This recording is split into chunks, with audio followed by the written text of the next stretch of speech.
안녕하세요. 언소주 사설 탐정입니다. 오늘도 어김없이 돋보기를 들고 주요 일간지 사설을 뜯어보러 왔습니다. 분석할 텍스트는 2026년 4월 11일자 조선일보 사설, 사실관계 다른 2년 전 영상으로 중동 현안 건드린 대통령 글입니다. 기사 내용을 짧게 요약하자면 이렇습니다. 이재명 대통령이 SNS에 이스라엘군의 만행, 아이를 고문하고 추락시켰다는 내용을 비판하며 홀로코스트에 빗대는 글을 올렸는데 알고 보니 그 영상은 2년 전 영상이었고 대상도 아이가 아니라 사살된 무장대원의 시신이었다는 겁니다. 그러니 팩트도 틀린 글로 이스라엘의 심기를 건드려 아이언돔 같은 안보 협력에 흠집을 내는 외교적 자해 행위를 했다는 것이죠. 자, 겉보기엔 그럴싸합니다. 국가원수가 팩트체크도 제대로 안 하고 SNS에 글을 올려서 논란을 자초했다? 언론이라면 당연히 매섭게 비판해야 할 대목입니다. 하지만 우리 언소주 회원님들 맥락을 봐야 합니다. 이 사설이 말하는 껍데기, 팩트와 그들이 진짜 유도하려는 프레임, 인텐트를 분리해서 타격해 보겠습니다. 1. 현상과 본질 구분, 가짜뉴스 프레임으로 가려버린 전쟁 범죄의 본질. 조선일보의 주장을 찬찬히 뜯어봅시다.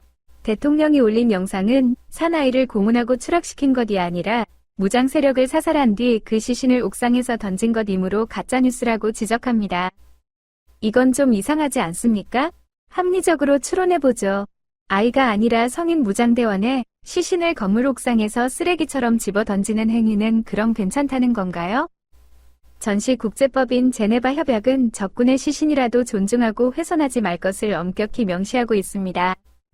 사설 스스로도 미 백악관이 매우 충격적이라고 평가했다고 적어두었습니다. 그런데 조선일보는 아이 대 성인 시신이라는 디테일의 오류를 몰고 늘어지며 전쟁 범죄를 비판하려 했던 대통령의 인권적 메시지 전체를 가짜뉴스라는 통에 쓸어 담아 폐기해버립니다.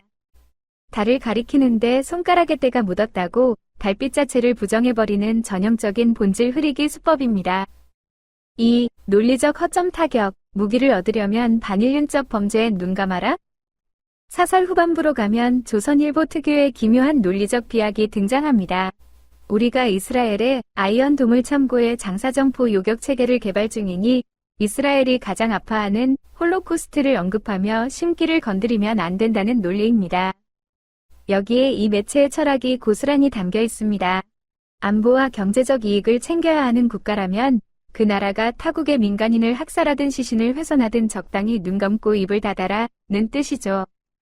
대한민국은 일제강점기 위안부 문제와 강제 동원 등 뼈아픈 역사적 상처를 가진 나라입니다.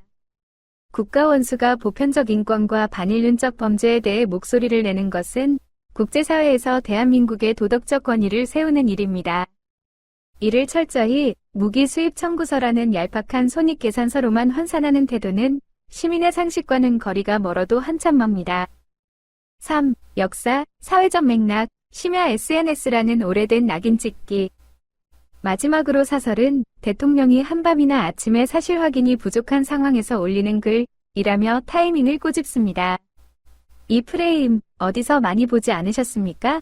과거부터 보수 언론이 반대 진영 정치인을 공격할 때 단골로 쓰던 수법입니다. 이성적이고 합리적인 낮과 대비되는 감정적이고 불안정한 밤 혹은 새벽이라는 이미지를 덧씌우는 거죠. 이를 통해 메시지의 가치를 심야의 감정적 배설이나 충동적 기행 수준으로 끌어내리려는 고도의 상징 조작입니다. 물론 참모진의 교차 검증 시스템을 거치지 않고 팩트가 일부 엇나간 자료를 대통령이 직접 인용한 것은 변명의 여지가 없는 실책입니다. 외교적 리스크를 관리해야 할 대통령실의 시스템 부재는 따끔하게 비판받아 마땅합니다. 하지만 언론의 비평이라면 딱 거기까지 대통령의 메시지 리스크 관리를 지적하는 데 머물러야 합니다. 팩트를 교정해준다는 명분 아래 이스라엘의 끔찍한 반인륜적 행위마저 은근슬쩍 감싸며 도리어 자국 대통령의 입을 틀어막으려는 스탠스는 곤란합니다. 결론을 맺겠습니다.